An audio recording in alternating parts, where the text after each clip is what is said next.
Hi, it's been a long time since I've spoken to you all, and I have bought a new camera. Look how messy my house looks in the background.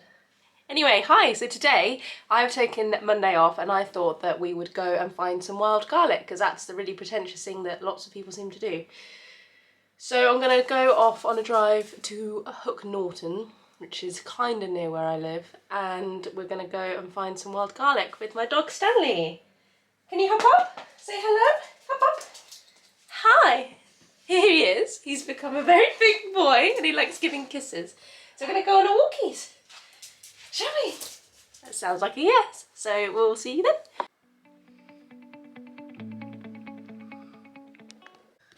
So we are off now in my Mini with my beast in the back. You should sit down. He's attached. He's just massive. Sit down.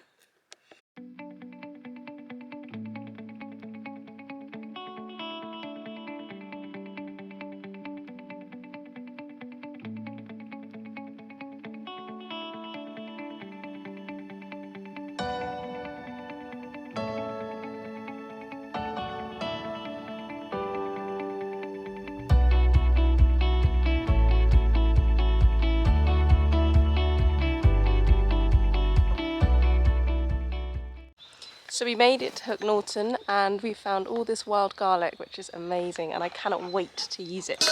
Ooh, in some wild garlic butter. So yeah, stay tuned for that.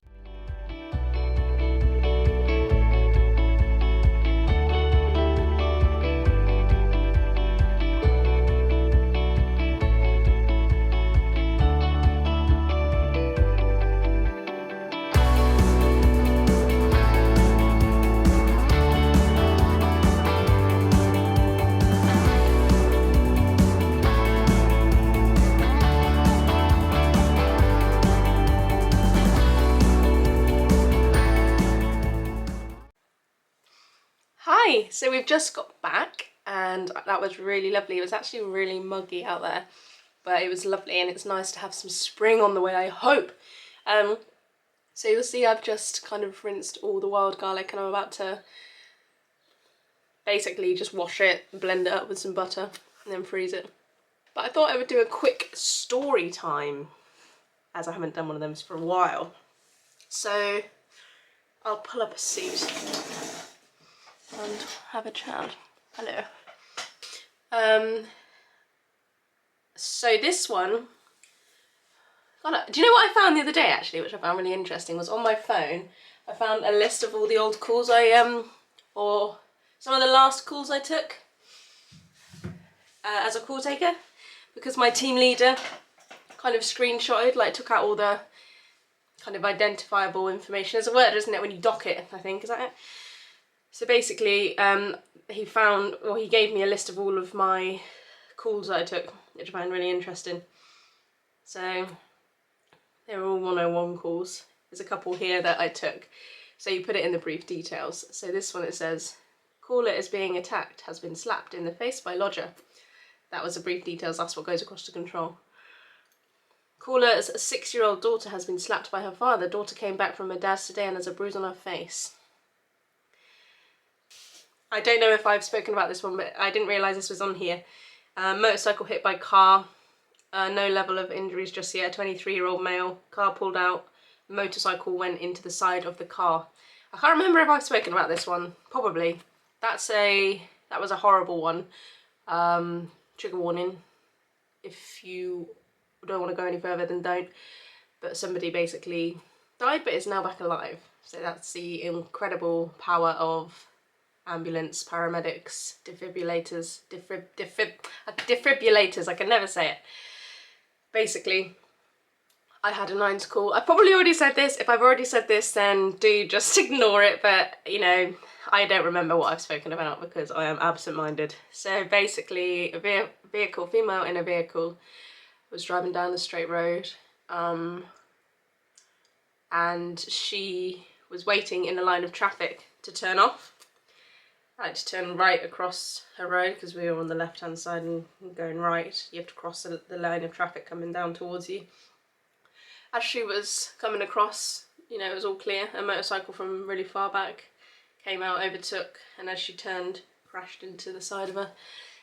He went flying into a ditch, and a lot of people were on the phone shouting in the background. She was crying hysterically. Her baby was in a seat, in the front seat not in the front seat. Yeah, it was in the front seat because he was a toddler, I think. I don't know, but anyway, she was crying, saying that he was covered in glass. But I remember her not being too. I don't know. She was more concerned about the motorcycle driver, and I was rider, and I was saying, look, you need to just concentrate on your son. Because there are other people dealing with the motorcycle rider. You concentrate on your son. If you've told me he's covered in glass, you need to tend to him. And she was hysterical. She passed the phone to somebody else, who then told me that the motorcycle rider had landed on his head, and we didn't think that he was alive. He wasn't moving. There were people going over to him, but luckily ambulance came really quickly, and they were able to, they confirmed that he had died, but they were able to bring him back using a defib, which is incredible because I think they thought he may have had a broken neck, but I don't know what happened. Cardiac arrest potentially, I'm not sure. I have no idea. I'm not a medical person. I have no idea.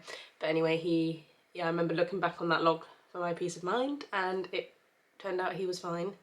But that was quite an intense one because I remember at the time, insignificant now to speak about, but there was a whole room change where you would sit to go and take calls, and we have a big call centre at the top in like upstairs in this office, and during COVID they had to separate everybody out, so you'd have a desk between each person so you couldn't sit directly next to somebody, which is fair. And then they opened up more office space downstairs, and I remember it being really dirty and dark and just like a horrible room that they kind of just plonked you in. Horrible old chairs that didn't adjust, horrible desks that were massive, so you just sat so uncomfortably in this dusty old place. And just taking that call, it was just like, this is just shit. But anyway, it's all good. The person was fine. You know, that's how I'm gonna leave that one. But anyway, I'm gonna show you the wild garlic now. So this is gonna be an angle that I'm gonna use for cooking and doing some food related content. I have some natural light, I have some height, rhyming, poet and I didn't know it, and I have my board. So, mini blender with, this is what I'm going to use because I am being very, very lazy. So, Stanley's gone to bed. He will lay there because it's the entrance between the kitchen and the living room. Oh no, I'm wrong. Fucking know my dog! I just used some clean tea towels to dry off the wild garlic. So it's been soaking in water for probably about half an hour, however long I took chatting on that video, basically. And I'm just going to dry it off to make sure that it's pretty dry. I don't really want to be mixing fat with water. So we're going to dry that off, and then I'm going to pop it in my little blender and then mash it into the butter.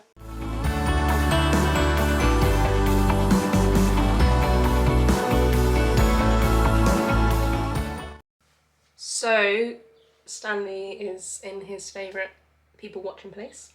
So here we are. This is the result of the chopped up wild garlic, and it is literally so fine. So all I'm going to do now is mash it into some butter, and it is easy as that, and it is tasty. And the butter I bought is salted butter, so I won't need to add any more salt. May add a bit of black pepper, but other than that, it's literally as simple as that. Look at my mess. I think I'm going to go half a pack to start off with, or just over half. It probably needs a bit of softening, it's quite firm, so if I just pop it in the microwave really quick, I'll give it like 10-second blasts. So that was literally exactly 19 seconds. Use my spatula to scrape out all of my wild garlic. And then I'll add some black pepper. So there we are, there it is. Look at that. Damn. Thank you very much guys for watching, and thanks for coming along with me and Stanley on our wild garlic hunt and adventures. I'll see you guys next time. There'll be another video up soon. Now I've got a new camera, I will be using it more often. But yeah, thanks for coming along, and I'll catch you soon. Take care, bye bye.